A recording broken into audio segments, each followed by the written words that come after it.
দাবি জানিয়ে আসছি। আমরা নিবেদন করব বাংলাদেশ জাতীয়তাবাদী দলের সম্মানিত সভাপতি স্নেহাস্পদ যদি আল্লাহ থাকে ক্ষমতায় নুনি যদি দাবি করবে রেল লাইন যে জেলাগুলো আছে সেই জেলাগুলোর ভিতরে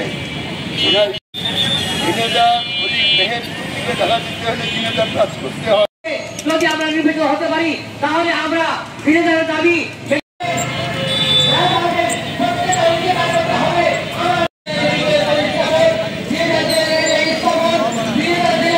আমার শ্রদ্ধেয় হেফাজ ইসলামের নেতা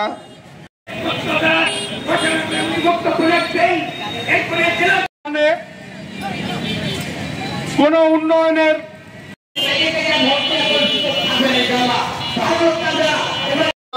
আমরা পাঠাতে পারি না বন্ধুরা। আমার রেল লাইন থাকলে অতি সহজে হবে যে এমপি হোক না করো আমাদের